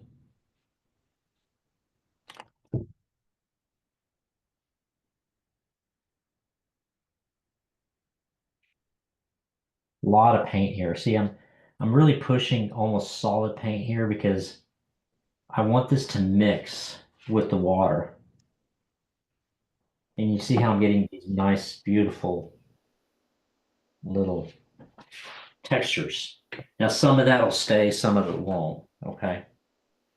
But this has to be pretty dark, darker than this, so to speak. I like this so far, just looking at it. I don't want to really do much more there because we're running out of time. But I will add a small shadow to the bottom of him here. Even though it's not in the, it's really not in the, oops, a little bit too much gouache in that. I'll use a smaller mop instead of that big mop.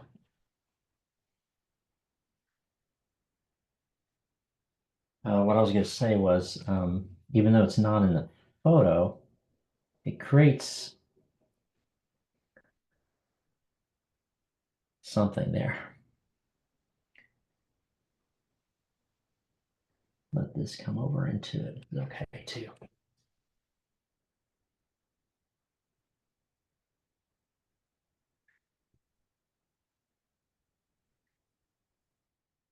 And then you kind of negative paint around that rock.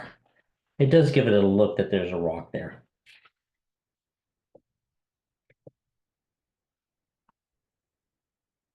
Yeah, I think we're pretty good there. What I wanted to add though to this, and I think it'll really add to it, is I don't know if you see that in the picture, but there's these branches kind of coming in front. Not the big tree. The big tree I just ignore. But there's branches here, and this in particular is very interesting. So what I like to do is add a little bit of that into the painting. And I use just a thick mixture, and I'll even probably put in some indigo in here because I want it to be fairly dark. So I'll bring some branches here just across. And you see how that comes forward immediately because it's pretty dark. So you see a little bit of that here. There's a pattern here. And what I was going to say to most people when you paint is just look for kind of patterns, when you're painting. That might be enough there. And then there's this here. Yeah, it looks like there's a branch here somewhere coming in, like a branch here. And it has a little bit of brown to it also.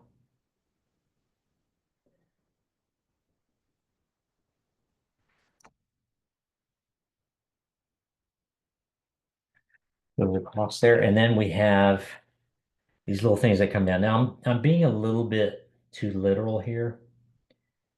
And, I didn't sketch this out to see if this really works or not, but I'm just adding it. Just to add it.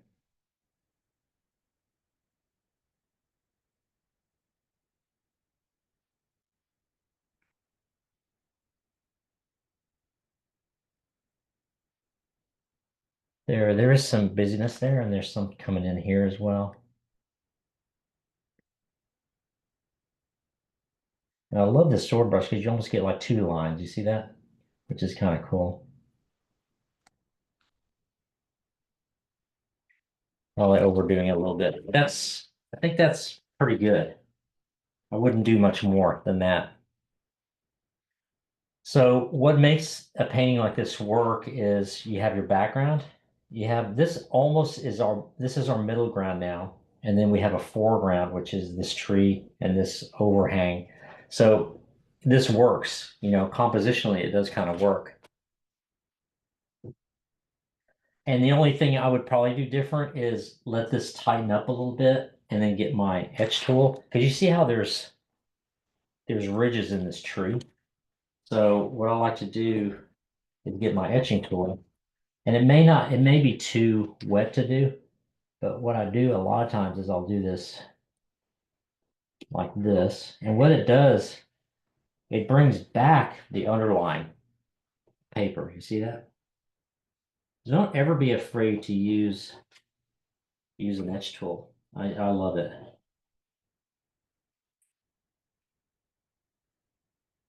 There we go. See how that brings some interest back.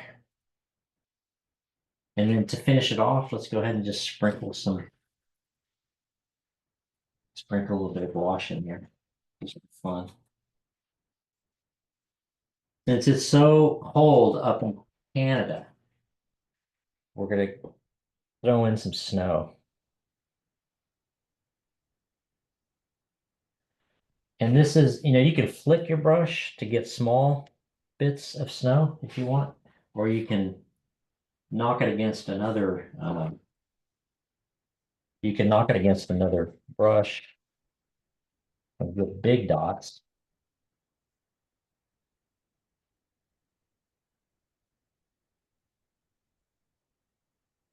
Now, a lot of these dots will, dissipate. And then in here, we can mix. Now you can do this. I've done it with gouache. I've done it with gouache and ochre to get a warmer feel, or I've done it with cerulean blue.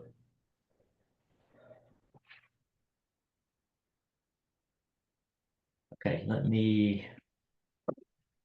do this. I don't want to obliterate his face completely. So I just do that. Leave the bigger drops there. That's good. Okay. Voila. That's So- great, Al. Thanks so much. It's Yeah. Very nice. You're welcome. The actual painting is inside here, which is kind of nice. So, that's why I like to do it this way, because you can kind of crop it too a little bit. If you wanted to, let's say for some reason or another, I like this up here.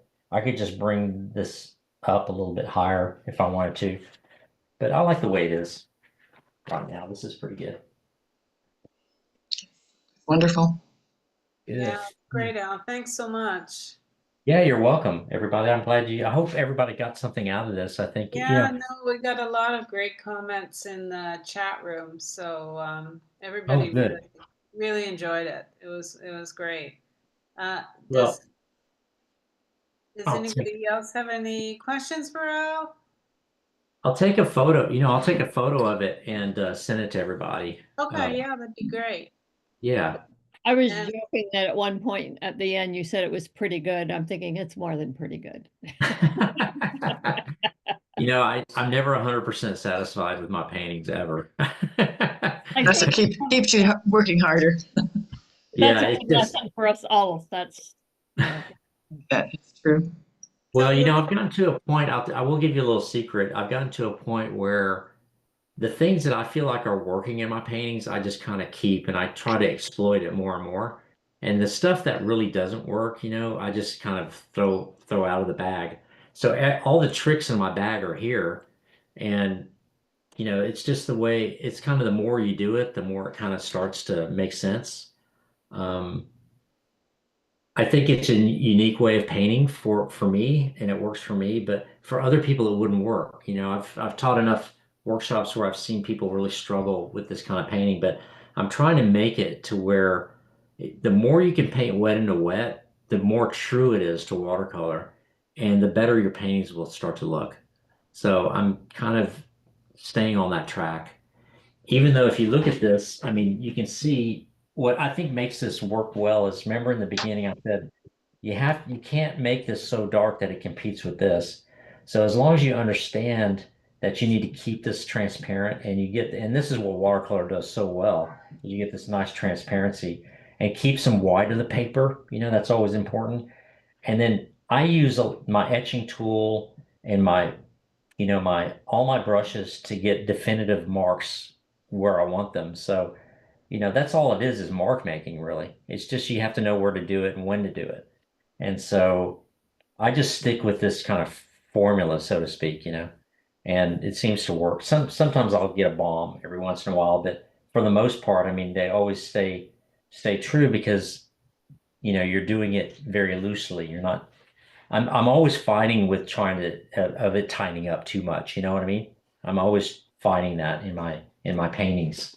I'm trying to keep things as loose and spontaneous as they can be. Well, And of course, yeah. Al, thank you again. And in the chat room, I put the Painting by Destination website if anybody's interested in going to France for in the summer. I think it's in what did I It's say? in August. Yeah, it's in August. August. I Yeah, would love August. people to join me. I have, I did a Danube cruise and we had, I think, 6 students there. And I think there's only 4 more spots for the France cruise.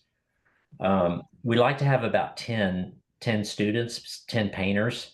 And I think there's 4 more spots for the cruise. But we're going down the Rhone River, which I've never done, and we end up in Provence and we end up at Saint Remy where Van Gogh painted. Now I've been there before. I went there.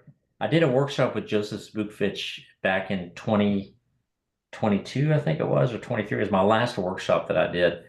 And I wanted to do his workshop before he retired because I heard he was getting ready to retire.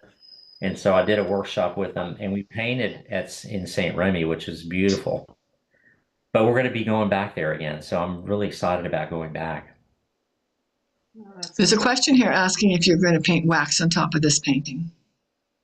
I might, yeah. I don't do it right away because what I do is I'll look at it later and see if I want to do anything else. I might bring a little bit more value into the elk here.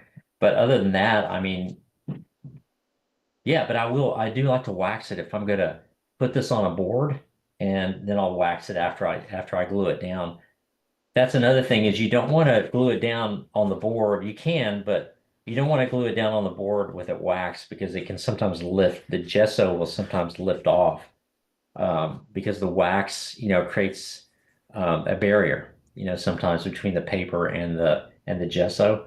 So Tim Saturnow was the one who told me about this, and he said, you always want to gesso it down and then do the waxing kind of at the end. That makes sense. Yeah, so it's 9 o'clock. I think that's a wrap. Thank you so much, Al, for taking the time to join us. And it was great. It was great. Everybody really enjoyed it. Okay, I'm glad. Okay. Well, thank you. Thank you for this opportunity. I appreciate it. And good to see all of you. Thank you very all right. much. Thank you very Thank much. you. Really good.